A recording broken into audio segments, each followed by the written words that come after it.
আল্লাহর নবীকে কেউ যদি ভালোবাসতে চায় তাইলে তাকে ইসলামী আন্দোলনে তাকে যোগ দিতে হবে, ইসলামের আন্দোলনে তাকে নামতে হবে। নবীর প্রেম, নবীর মহব্বত দিলের ভিতরে তখন বোঝা যাবে যখন কিনা কোনো এদেশে কোনো নাস্তিকের বাচ্চা নবীর বিরুদ্ধে কথা বলবে, আর সে যদি আওয়াজ দেয় তাইলেই বুঝতে হবে তার ভিতরে নবীর প্রেম আছে।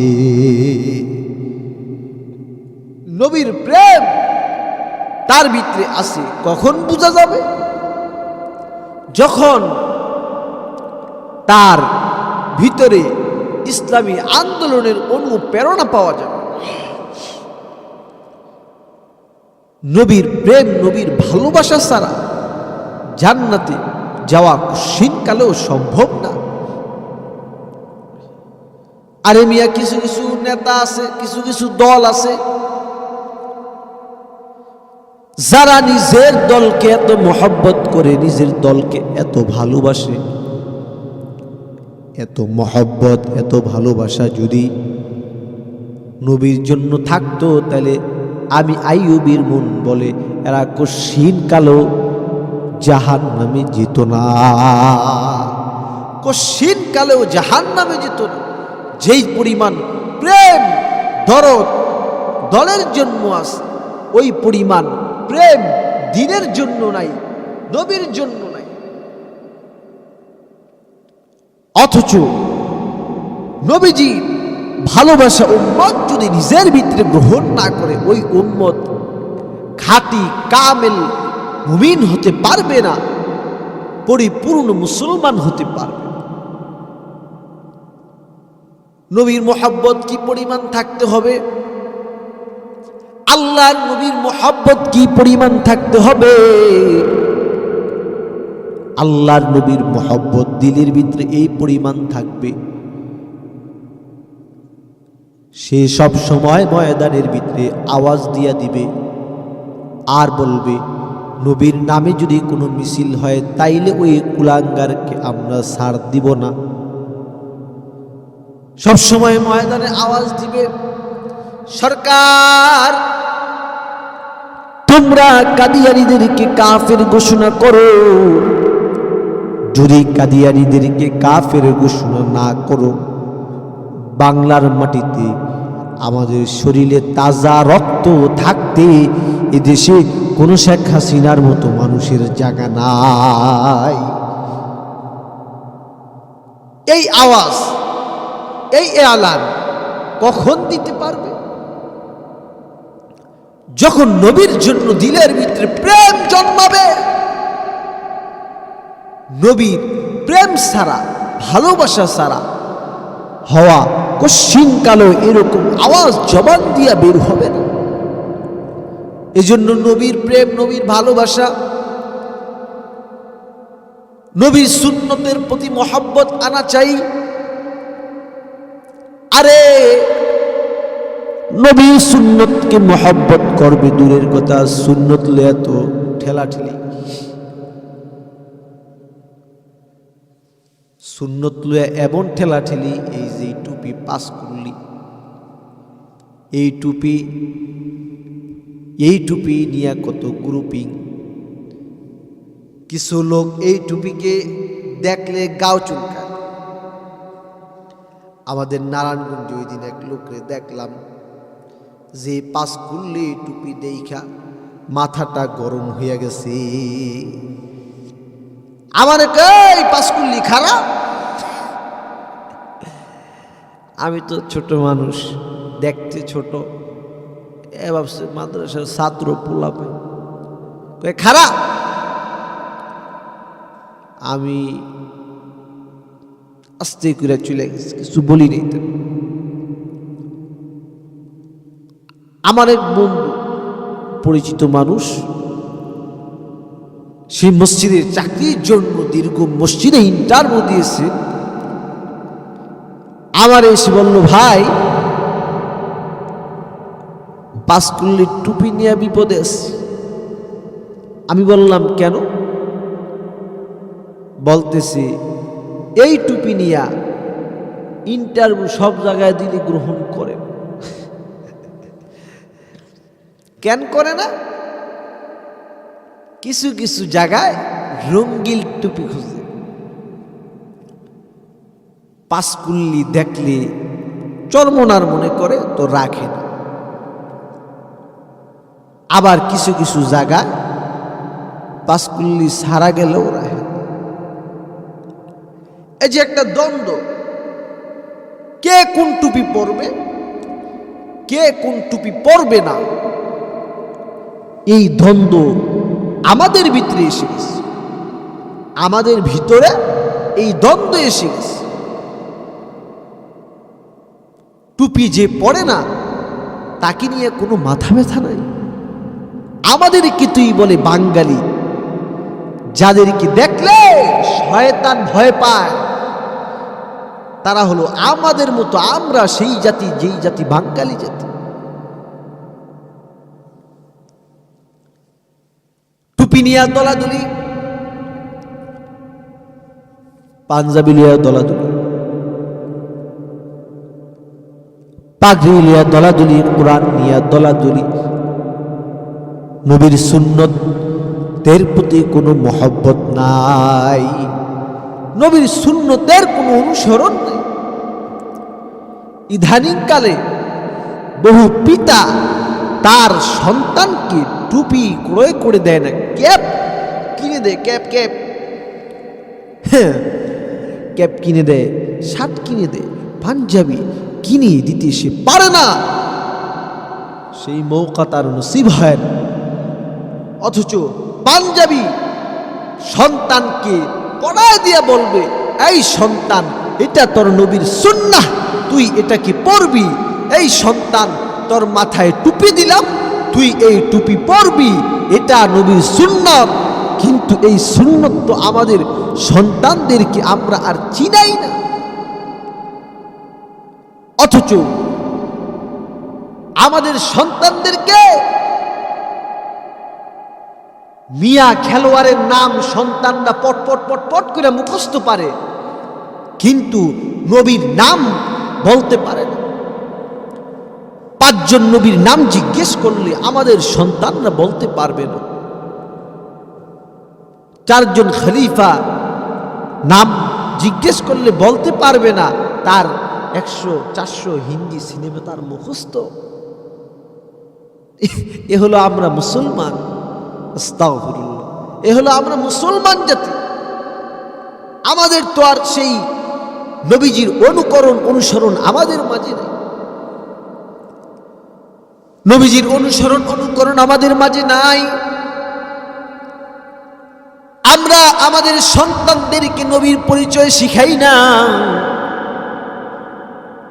অথচ সাহাবাই কেরাম নবীর সঙ্গে নিজের সন্তানদের কেমনে পরিচয় করাইছেন। নবীর যুগে সে আশিকা নারী উম্মে সুলাইমের ঘরে জন্মগ্রহণ করেছে হযরত আনাস ইবনে মালিক। উম্মে সুলাইম নিজের সন্তানকে নিয়ে হেঁটে হেঁটে আল্লাহর নবীর দরবারে চলে গেছে। গিয়ে বলে, ওগো আল্লাহর নবী, এটা আমার সন্তান আনাস। এই সন্তানটাকে আমি উম্মে সুলাইম নিজের পেটের ভিতরে বহন করছি। আমি নিজে তার মা, আমি নিজে তাকে আমার পেটের ভিতরে বহন করছি। ওগো আল্লাহর নবী, কিন্তু আমার এই সন্তানটাকে আমি আপনার জন্য ওয়াকফ করতে আসলাম। এই সন্তানটাকে আপনার জন্য আমি দিতে এসেছি। আরে মিয়া, এই যুগে তো মাদ্রাসায়, যদি গত 2 দিন আগে আমার কাছে খবর আসছে, এক মাদ্রাসায় বলে কয়, হুজুর এমন পিটি দিছে, ছেলেটার খুব অত্যাচার করছে। এই যুগে তো শাসন করলেও বড় সমস্যা, অথচ আগের যুগে মুরব্বীদের কাছ থেকে শুনতাম, নিজের কানেও শুনেছি, বাপ মায়ের সন্তান নিয়ে স্কুল অথবা মাদ্রাসার সামনে দাঁড়ায় বলতো, হুজুর স্যার, এই সন্তানের গোশতগুলা হলো আপনার, সন্তানের শরীরের হাড্ডি গুড্ডিগুলো হলো আমাদের। এই কথা বলতো, হাড্ডি গুড্ডিগুলো আমাদের, শরীরের গোশতগুলো হলো আপনার।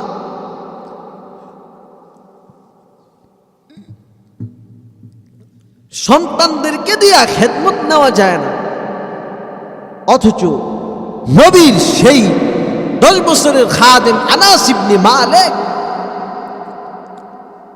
উম্মে সুলাইম নবীর কাছে নিয়ে গেলে সন্তানকে নবীর খেদমত শিখাইছেন। আল্লাহর নবীর খেদমত শিখাইছেন। আনাস ইবনে মালিক বলেন, সরওয়ারে দো আলম নবী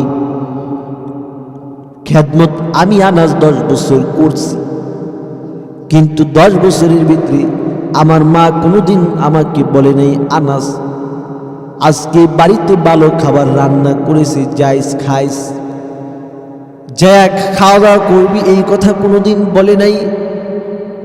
আল্লাহর নবী কোনোদিন আমাকে বলে নাই, আনাস এই কাজটা তুমি কেন করলে, বা এই কাজটা তুমি কেন করো নাই। রাসূল আমাকে জিন্দেগিতে এরকম ভাবে কোনোদিন কিছু বলে না, কিছু বলে নাই। আনাস ইবনে মালিক বলেন, আল্লাহর নবীর কাছে আমি ছিলাম, 10 বছর নবীর খেদমত করছি। আমরা তো আমাদের সন্তানদেরকে নবীর পরিচয় শিখাই না, নবীর মহব্বতটা পর্যন্ত আমাদের সন্তানের কানে আমরা মেসেজ পৌঁছাই না। আরে মিয়া, নবীর প্রেম যদি দিলের ভিতরে থাকতো, তাহলে আমার মেমোরিতে আমি এটা হিসাব করতে পারি না। এদেশে কাদিয়ানিরা এখনো পর্যন্ত কিভাবে অমুসলিম ঘোষণা হয় না, আমার মাথায় বুঝে আসে না, আমার মাথায় এটা ধরে না। আমি খুব ভাবি, কুলাইতে পারি না ভাইবে, মাথায় কিচ্ছু ধরে না। বাংলার মাটিতে, শাহজালালের মাটিতে কাদিয়ানিরা এখনো পর্যন্ত মুসলিম ঘোষণা হয় নাই। তার মানে আমরা নামে নবীর আশিক দাবি করি, দিলের ভিতরে নবীর ইশক থাকলে কাদিয়ানিরা আজও পর্যন্ত বাংলার মাটিতে মুসলিম হিসাবে বসবাস করতে পারত না। যদি নবীর মহব্বত ইশক আমাদের হৃদয়ের ভিতরে যদি থাকে, আমাদের হৃদয়ের ভিতরে তো নবীর ইশক নাই, নবীর মহব্বত নাই, আমরা কিভাবে মালিকের দিদার আমরা কিভাবে লাভ করব?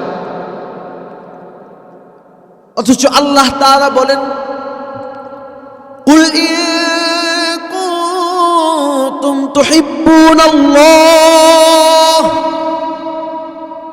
কুল কুনতুম তুহিব্বুনাল্লাহ ফাত্তাবিউনি ইউহিব্বুকুমুল্লাহ। আল্লাহ তাআলা বলতেছেন, এই জগতের মানুষ, তোরা যদি আমি আল্লাহর যদি নৈকট্য অর্জন করতে চাও, তাইলে ফাত্তাবিউনি, তোরা আমার বন্ধুর, আমার হাবিবের ইতাআত কর, অনুসরণ কর। কারণ নবীর ইতাআত করা ছাড়া, অনুসরণ করা ছাড়া বান্দা আল্লাহর দিদার কখনো পাইবে না। আল্লাহর দিদার কখনো বান্দা পাইবে না। মুহতারাম হাজিরিন, তো নবীর প্রতি উম্মতের কেমন সম্পর্ক হবে? নবীর সুন্নতকে উম্মত পুঙ্খানুপুঙ্খানুভাবে আদায় করবে। পই পই করে দুনিয়ার হিসাব রাখো, কেন নবীর সুন্নত মানছো কিনা ওইটা কি খবর রেখেছো তুমি? ওইটার খবর তো তুমি রাখলা না। তোমার সন্তানকে তুমি নবীর পরিচয় শিখাও না, অথচ আরে নবীর যুগে সেই ছোট্ট সাহাবীর নাম আব্দুল্লাহ ইবনে আব্বাস, যে কিনা রাতের বেলা সরোয়ারে দু আলম নবীর ঘর পাহারা দিত। আল্লাহর নবীর ঘর পাহারা দিতেন আব্দুল্লাহ ইবনে আব্বাস। শুধুমাত্র ঘর পাহারা দিত না, আল্লাহর নবীর রাতের বেলা তাহাজ্জুদের পানিটা পর্যন্ত আব্দুল্লাহ ইবনে আব্বাস ঘরের সামনে রেখে দিত। এই আব্দুল্লাহ ইবনে আব্বাস নবীর এমন খেদমত করত, একদিন রাতের বেলা আল্লাহর নবী ঘুম থেকে উঠে বলে, আয়েশা, এত সুন্দর করে ঘরের বাইরে কি পানি, ওযুর পানি রেডি রাখে? এত সুন্দর করে ঘরের বাইরে ওযুর পানি কে রেডি করে রাখে? কে আসে? হযরত আয়েশা বলেন, ওগো সরকার, ওগো সরদার, ছোট্ট বাচ্চা আব্দুল্লাহ ইবনে আব্বাস ছাড়া আর কে হবে? আল্লাহর নবী তাহাজ্জুদের ওযু বানাইয়া মুসল্লায় যখন দাঁড়াবে, আল্লাহর রাসূল ইবনে আব্বাসকে ডেকেছে, আয় ইবনে আব্বাস আয়। ইবনে আব্বাস একটা দৌড় দিয়া সরওয়ারে দু আলম নবীর কাছে গেছে। আল্লাহর রাসূল ইবনে আব্বাসের খেদমতেই খুশি হয়ে গেছেন। ইবনে আব্বাসকে সরওয়ারে দু আলম নবী আল্লাহর রাসূল বুকের ভিতরে, বুকের চাদরটা আল্লাহর রাসূল খুইলান আব্দুল্লাহ ইবনে আব্বাসকে নিজের বুকের ভিতরে জাতা দিয়া ধরছে। আল্লাহর রাসূল আব্দুল্লাহ ইবনে আব্বাসের মাথায় হাত রেখে দোয়া করতেছে, আল্লাহুম্মা ফাক্কিহু ফিদ্দীন ওয়া আল্লিমহুল কিতাবা ওয়াল হিকমা। আল্লাহর নবীর দোয়া আব্দুল্লাহ ইবনে আব্বাসের উপরে পড়ে গেল। নবীর দোয়ার বরকতে আব্দুল্লাহ ইবনে আব্বাস কি আল্লাহ তাআলা এমন ইলম দান করেছিলেন, যেই ইলম আল্লাহ তাআলা অন্য আর কাউকে দেয় নাই। অন্য আর কাউকে এই ইলম দেয় নাই, যেই ইলম আব্দুল্লাহ ইবনে আব্বাসকে আল্লাহ তাআলা দান করেছেন। কোরআনের ফাকাহাতের ইলম আল্লাহ তাআলা দান করেছিলেন। কোরআনের এমন গভীর জায়গায় ইবনে আব্বাস ঢুকতে পারতেন, যেই জায়গায় অন্য আর কারো ঢোকার শক্তি নাই, এমন জায়গায় ইবনে আব্বাস যেতে পারতেন। আব্দুল্লাহ ইবনে আব্বাস হযরত উমর আমিরুল মুমিনিন আদা জাহান পরিচালনা করে মসজিদে নববীতে সংসদ বসাইলে মসজিদের এক কোণার ভিতরে আব্দুল্লাহ ইবনে আব্বাসকে বসায় রাখতেন। মজলিসের ভিতরে বুড়া একজন সাহাবী, নাম হলো আব্দুর রহমান ইবনে আউফ।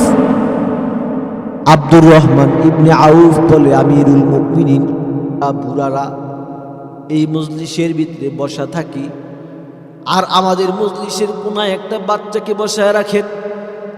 আমাদের সম্মানে আক্রমণে আঘাত লাগা যায়। হযরত উমর বলে, আই আব্দুর রহমান ইবনে আউফ, তারে তোমরা কিন্তু বাচ্চা বলো না, কারণ নবীর কাছ থেকে এমন দোয়া নিছে, যে দোয়ার কারণে আল্লাহ পাক ইলমের সাগর আল্লাহ পাক তাকে দান করেছেন। আমাদের মুরব্বীদের মজলিসে, বুড়াদের মজলিসে কোনার ভিতরে তাকে বসায় রাখছি। আমরা যদি বুড়ারা এই মজলিসের ভিতরে যদি কোনো ভুল করে বসি, তাইলে আব্দুল্লাহ ইবনে আব্বাস আমাদের লাগাম ধরে টান দিলে আমরা ব্রেক হয়ে যাইব। তার মানে হযরত ওমরের মতো মানুষ আলেম আব্দুল্লাহ ইবনে আব্বাসের লাগামের টানের অপেক্ষায় থাকতেন। আব্দুল্লাহ ইবনে আব্বাস যদি লাগাম ধরে টান দেয় তাইলে ওমরের মতো মানুষ জায়গায় ব্রেক করে ফেলবে। এই মিয়া, ওমরের মতো মানুষ আব্দুল্লাহ ইবনে আব্বাসের আলেমের লাগামের অপেক্ষায় থাকে। যদি আব্দুল্লাহ ইবনে আব্বাস যদি লাগাম ধরে টান দেয়, আমিরুল মুমিনিন থেমে যাবে। কিন্তু তোমরা যারা মাদ্রাসায় বারান্দায় পাড়া দাও নাই, যারা আলেমের বিরোধিতা করো, আলেমের নামে যারা ফেসবুকে লেখালেখি করো, তোমাদেরকে বলবো তোমাদেরকে এখনো পর্যন্ত শুধরাও। কারণ আলেমের নামের উপরে ফেসবুকে আঙ্গুল ধরার মতো যোগ্যতা আজ পর্যন্ত তোমার হয় নাই। কারণ হলো তারা নায়েবে নবী, তাদের বিরোধিতা কশিন কালো করা যাবে না, তাদের বিরোধিতা করা যাবে না। কারণ হলো আল্লাহর রাসূল বলেন, আল উলামা ওয়ারাসাতুল আম্বিয়া, সরওয়ারে দু আলম নবী বলেন, যারা আলেম সমাজ তারা হলো আমি নবীর ওয়ারিস। আরে মিয়া, নৌকার ভিতরে যারা সিলমাল্লা, নৌকা নৌকা বলে বঙ্গবন্ধু বঙ্গবন্ধু বলে যারা স্লোগান দাও, তোমরা যদি গিয়া যদি বঙ্গবন্ধুর নাতি জয়ের গিয়া যদি তোমরা যদি গালি দাও, তাইলে গালিটা জয়ের গায়ে শুধু লাগবে না, গালিটা স্বয়ং প্রধানমন্ত্রীর গায়ে লেগে যাবে। শুধু প্রধানমন্ত্রী না, গালিটা স্বয়ং বঙ্গবন্ধুর গায়ে লেগে যাবে। সেম তো দুরূপ কেউ যদি আলেমকে গালি দেয়, গালিটা শুধু আলেমের গায়ে লাগে না, শুধু নবীর গায়ে লাগে না। এই গালির আসরটা, এই গালির দাগ, এই গালির ঝালটা স্বয়ং আল্লাহ তাআলার গায়ে লেগে যায়। আল্লাহ পাক নিজে রাগান্বিত হয়ে,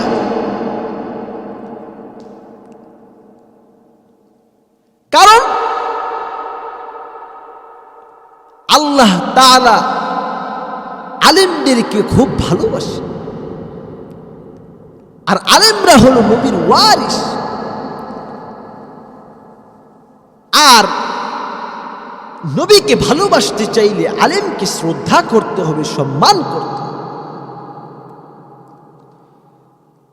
মুহতারাম হাজরিন, তাহলে নবীজির প্রত্যেকটা সুন্নতের উপর কদরদানি করা, প্রত্যেকটা সুন্নতের উপরে ইহতিমাম করা।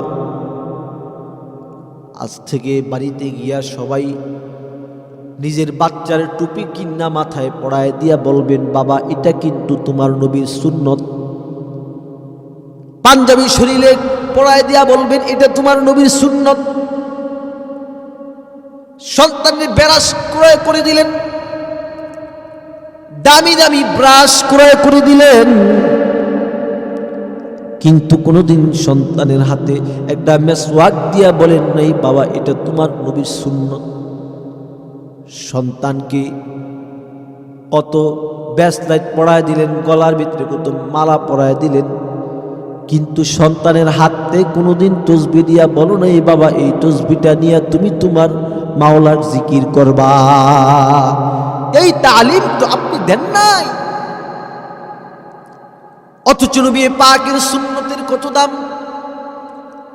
আরে নবীজির সুন্নত, নবীজির সুন্নতের বড় ইহতিমাম, সুন্নতের বড় গুরুত্ব যারা দিয়েছিলেন, তারাই আজকে তাদের নাম ইতিহাসের পাতায় উঠে গেছে। তাদেরকে জাতি কিয়ামত পর্যন্ত ভুলবে না। যেরকম ইমামে আহমদ বিন হাম্বল রহমতুল্লাহি আলাইহি, চার মাযহাবের এক মাযহাবের ইমামে আহমদ বিন হাম্বল রহমতুল্লাহি আলাইহি জালেম রাজার সঙ্গে তর্ক বিতর্ক হয়ে গেল। আহমদ বিন হাম্বলকে খলকে কোরআনের মাসআলা জালেম রাজার সঙ্গে তর্ক বিতর্ক শুরু হয়ে গেল গা। জালেম রাজা আহমদ বিন হাম্বলকে সাজা দিতে লাগলো। আহমদ বিন হাম্বলকে এমন অত্যাচার করে, দুর্রার আঘাতে আঘাতে আহমদ বিন হাম্বলের পিঠের চামড়া উঠে যায়। শেষ পর্যন্ত জালেমের আঘাতে আঘাতে আহমদ বিন হাম্বল জিন্দানখানায় শাহাদাত বরণ করেছে। আহমদ বিন হাম্বল যখন জিন্দানখানায় বন্দী, আল্লাহর নবী স্বপ্নে যুগে ইমাম শাফি রহমতুল্লাহি আলাইহির সঙ্গে মুলাকাত করেছেন। ইমাম শাফির সঙ্গে আল্লাহর রাসূল মুলাকাত করেছে। আল্লাহর রাসূল ডেকে বলেন, এই শাফি, জানো আহমদ বিন হাম্বল সে জান্নাতি, আর আমি রাসূল তার জন্য শাফাআতকারী। আল্লাহু আকবার। এই কথা আল্লাহর রাসূল নিজে ঘুরা ঘুরা শাফাআতের এলান করতেছে। ইমাম শাফি রহমতুল্লাহি আলাইহি সকালবেলা ঘুম থেকে উঠা নিজের খাদেমকে পাঠায় দিছে, এই খাদেম, যা তুই ইমামে আহমদ বিন হাম্বলের জিন্দানখানায় চলে যা। গিয়া তার কাছে তুই আমার সালাম বলবি, আর তাকে বলবি সে যাতে আল্লাহর রাসূল তার শাফাআতের এলান আল্লাহর রাসূল ঘুরে ঘুরে বলেছে। খাদেম এবার রওনা করেছেন। যাইতে যাইতে যাইতে যাইতে ইমাম আহমদ বিন হাম্বলের দরজার সামনে গিয়া দাঁড়াইছেন। ইমামে আহমদ বিন হাম্বল রহমতুল্লাহি আলাইহি জিন্দানখানায় বন্দী আছেন। খাদেম ডাক দিয়া বলে, ওগো ইমাম। ইমামে শাফিঈ রহমতুল্লাহি আলাইহি আপনাকে সালাম জানাইছেন, আর বলছেন আল্লাহর রাসূল রাত্রিবেলা আপনার জন্য শাফাআতের এলান ঘুরে ঘুরে করে, আপনার জন্য শাফাআতের এলান করে। ইমামে আহমদ বিন হাম্বল কথাটা শুই না বাচ্চাদের মতো কাঁদতেছেন। খাদেম বলে, হযরত, মানুষকে সুসংবাদ দিলে মানুষ খুশিতে হাসে, আপনি সুসংবাদটা পেয়ে কেন কাঁদেন? কান্নার কি কারণ জানতে পারি? ইমামে আহমদ বিন হাম্বল বলেন, আই খাদেম, আমি আহমদ বিন হাম্বল কান্দি তার কারণ আছে। কারণ হলো এই জিন্দানখানার ভিতরে আমি বন্দী। তোমাকে দেওয়ার মতো, দিয়ে সুন্নতের আমল করার মতো আমার কাছে কিছু নাই। আমি খালি হাত। কিন্তু আমার নবীর সুন্নত হলো, কেউ যদি কোনো সুসংবাদ নিয়ে আগমন করে তাইলে তাকে কোশ্চিনকালেও তোমরা খালি হাত ফেরত দিবা না।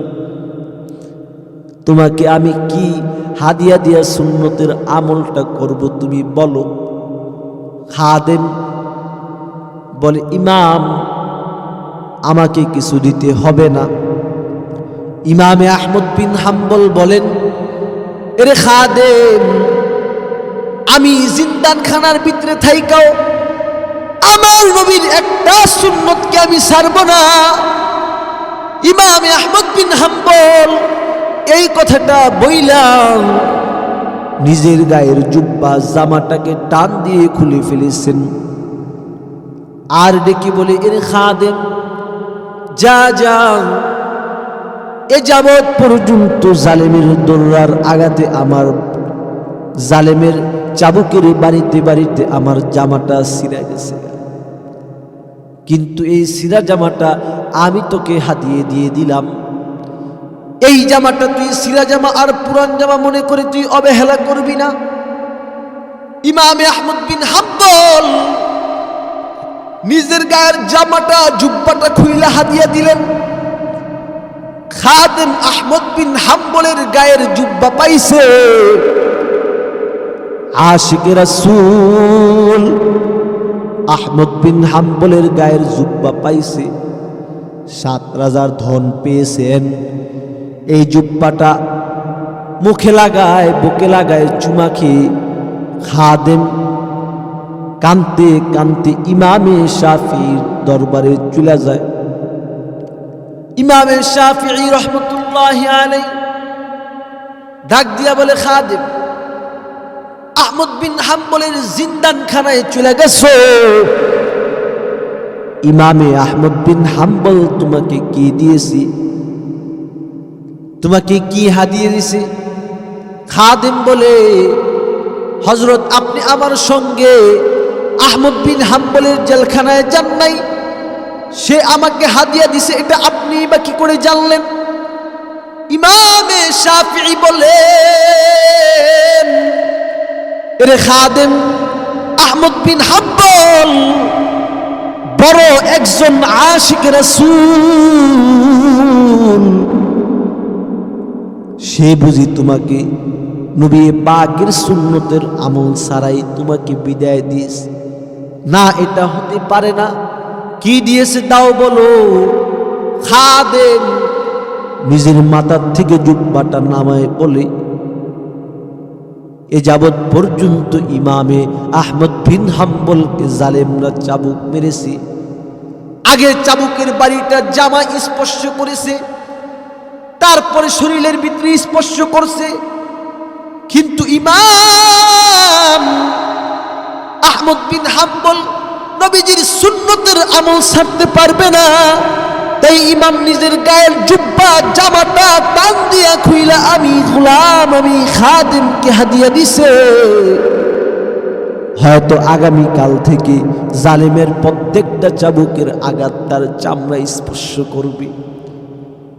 ইমামে শাফিঈ রহমতুল্লাহি আলাইহি জামাটাকে খাদেমের হাত থেকে নিয়া জামাটা চুমা খায়, বুকে লাগায়।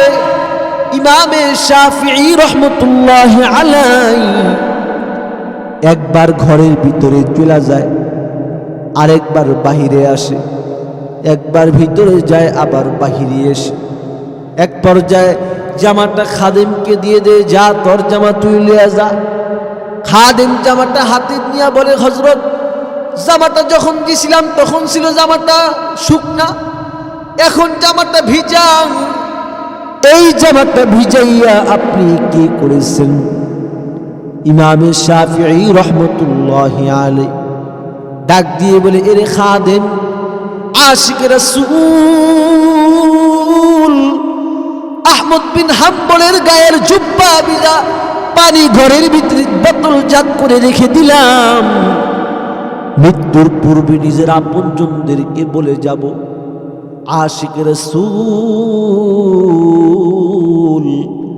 আহমদ বিন হাম্বলের গায়ের জুব্বা ভিজা পানির দ্বারায় যাতে জীবনের শেষ গোসল দেওয়া যায়, কারণ আমি শাফিঈর মন বলে এমন আশিক রাসূলের জুব্বা ভিজা পানি দ্বারা যদি জিন্দেগির শেষ গোসল দিয়া যদি কবরে যাওন যায়, আমার মন বলে অমন কবরের ভিতরে আল্লাহ তাআলা আযাবের ফেরেশতা পাঠাবে না। আল্লাহু আকবার। তার মানে মাযহাবের ইমামদের কাছে একটি সুন্নতের কত দাম, নিজের জীবন চলে যাবে তারপরেও সুন্নত থেকে চুল পরিমাণ সরে দাঁড়াবে না।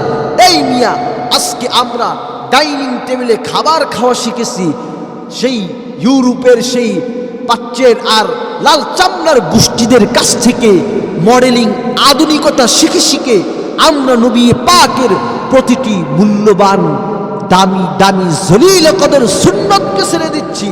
আমাদের কোনো মাথা ব্যথা নাই, দস্তরখানে খাবার খাওয়া ছেড়ে দিলাম, কুকুরের মতো খাবার খেতে শিখেছি।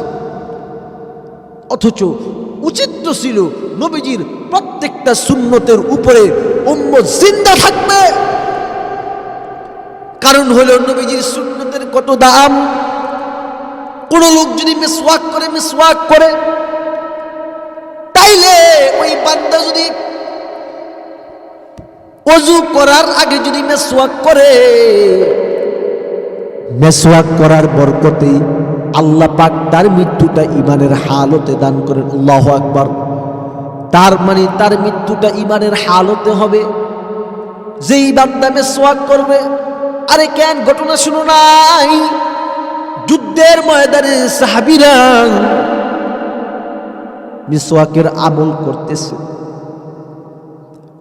শত্রুপক্ষ দূর থেকে নজর করে দেখে, কিরে এমন লোক তো জীবনে দেখি নাই, আমরা জল কামান ট্যাঙ্ক বিমান নিয়ে আসছি যুদ্ধ করতে, কিন্তু তারা দেখি রাক্ষসের মতো দাঁত ধার করতেছে, তার মানে আজকে আমাদেরকে চাবায় খাবে। শত্রুপক্ষ আগে বিদায় নিয়ে চলে গেছে।